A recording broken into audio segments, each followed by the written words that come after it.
We're sitting here with Tomas. Sir, your name is now Onam, correct? Onam. And folks will remember this gentleman from Red Sea, Beefeater, Fidelity Jones, and just being around Washington, D.C. for many years on and off. And being on Discord with a couple different releases. And I figured we'd just sort of, start back at the beginning without getting too deep into your personal life. But like maybe where you came up, if you came up in the D.C. area, or you had mentioned that you'd been overseas in my sort of brief preparatory talks. Yeah, I was up until age 18. I was living mainly in Europe, different places in Europe, and so I got into punk around, I guess it would have been around 79, kind of toward the beginning there. Wasn't really performing too much. I was kind of just getting into bands a little bit on that side, and then I moved here at 18. Didn't know any of the punks in DC. And the punk scene back then was kind of just new here too, because that would have been around 80. And I just happened to be walking through Georgetown one day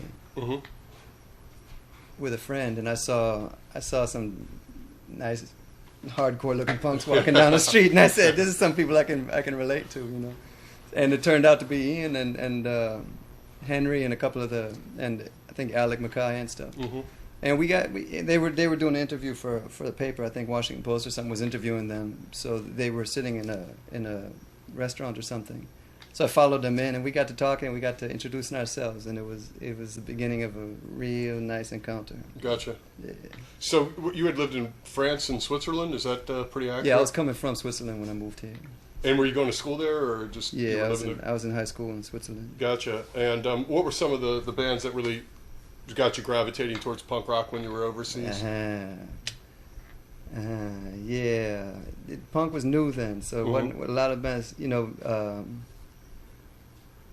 The Damned was just coming out, and that was nice. For me personally, I was watching TV one day and Devo came on. They had a live concert with Devo. Oh yeah, and that was pretty mind blowing because that's the first time that I really saw that approach to music. So I was looking at them. I said, "Who are these guys, man? Who are these guys?" And in fact, at the bottom of the screen, it said Mongoloids. I thought maybe this is the Mongoloids or something. I said, "Whoever they are, I gotta find out more." It was the song Mongoloid, of course. Yeah. And that turned me on to some wide horizons about where music was. There's a German singer called Nina Hagen. Yeah. And she had came out with her first record right around that time, which was brilliant. I don't know if anybody still can White Punks on Dope was on there, I think. Exactly. Yeah. And that whole record was just brilliant. Yeah. I mean, all-time classic. Yeah. So she kind of opened my eyes a little bit too to where music was going. So as far as punk music, I didn't have that much experience Gotcha. at that time. Had you been like playing? So drums, I guess, was the first kind of thing that you did in the DC music scene. Had you been playing drums when you were in Europe? Yeah, I was in a little I don't know how to say it, a little throwaway punk band that we were just trying out. We were just some kids that was just getting wild, And I was a drummer in that band. Cool. And so how did you end up running into people like Eric L? I guess Ian and them introduced you? Ian introduced us, man. He heard that I wanted to be in a band, and things was just blowing up then, so it was a good time. And he said, "I know a bass player you need to talk to," and this was Tony Young. Right. And she was working in a pizza store somewhere. So he brought us up to the pizza store and introduced us, and man, we hit it off right away. It was brilliant. And then that got me plugged in with Eric and Tony, and that was some real good people to meet at that time, And there was a guitarist, I guess Leo was his name, who had been playing with you guys initially? Now, Leo was a woman. I'm sorry. See, I didn't. Sure. I haven't even seen any pictures. Leo was a woman. Gotcha. She's a woman from Bethesda somewhere. And yes, you're right. Now you're taking me way back. You're right. She was our first guitarist. And just reading the liner notes, but I wanted to get some insight into that, how that band sort of came together. It was literally just a question of Ian just making different introductions and stuff, So at that time, I was such a youngster, man. I didn't really have preferences or directions or any particular ideology or something. We were just kids, and we just wanted to say something. Yeah, and that's how it fell together. And in that season, there was so much blowing up, and there were so many people different permutations of people that was trying to make stuff happen, that those four just stumbled together. It just ended up that way. So what happened with Leo? Did she sort of dropped out, or because I know Pete Murray ended up playing with you guys on recordings? Can't remember. Okay, fair enough. Yeah, she faded away. I don't remember what the dynamics of that was. Man, and so she's good people though. In your mind, with Red Sea, what was like some of the highlights of that? Were there any shows that stick out, or getting on Flex Your Head, or does anything really stick out about that band for you?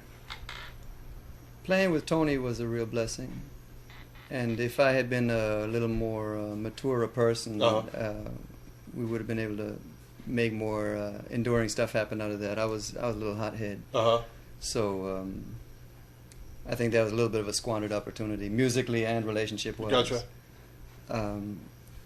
As far as concerts, we were really young, man. It was just kind of like surfing, I guess. I'm not a surfer. Right. It's kind of like surfing. You're just on the crest of this wave, and things are just happening around you. And it's just that season. We were in the right time in the right place for things to just blow up. So it was real nice to just kind of be in that moment. But as far as any particularly significant impact that Red Sea had, I don't see it as being as fulfilled as I like music to be. Gotcha. So I know Eric and Tony stuck together to do the Eric's new band, and I don't really know a lot of people that know Tony. So any kind of thoughts you have about her? Just she's not with us. So just what kind of a person was she? Is there any sort of memories you have about her? Tony was I call her my little angel, because she was an angel, but she was one of a kind. She was from the hood. So she was authentically coming out of that scene where it was just absolutely rebellious to be listening to rock music. Right. You know, she wasn't just black skinned. She was genuinely from a scene that there was no communication between the ghetto where she was from and rock music. So it showed you she had a pretty broad perception of the world already. Yeah. And she was a wonderful person. As I said. If I had my way, I would have had a little more guidance, a little more focus at the time. So she could have expanded herself musically, and I could have expanded her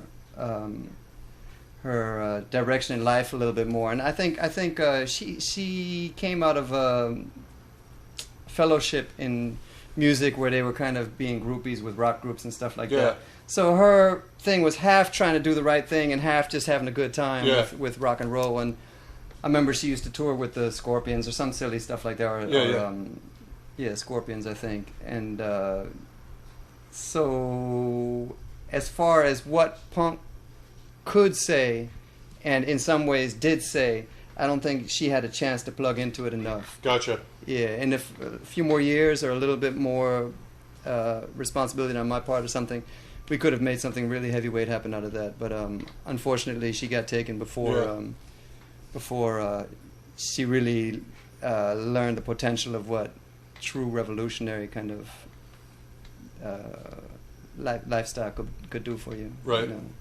And so between Red Sea and Beefeater, what sort of things were you up to? Was there any sort of projects that you were trying to hatch, or did you go straight into, I'm going to put down the drums and I'm going to sing? Any recollections on that sort of? I don't think there was a transition. Space? Yeah. Okay. Yeah, I always liked singing, even if I never did it like that in Red Sea. And I always liked guitar, even though I sucked at guitar and probably still do. Because you do play some guitar on the Beefeater records. Yeah, I just dropped in a few leads here. I've never learned the proper technique of guitar, so I wasn't really in a position to do any actual playing. But I love solo guitar and still do. So they were merciful and they let me squeeze in a couple of solos here and there.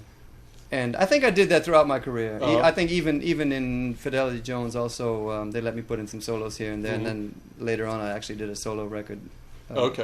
That had a nice solo or two on it. Cool. So I like solo guitar very much. So somewhere along the way, it just became more natural to me. I said, let me put my voice to use, and that way I can also do a little guitar solos here and there, you know. So that was my leap into trying to do Beefeater. Gotcha.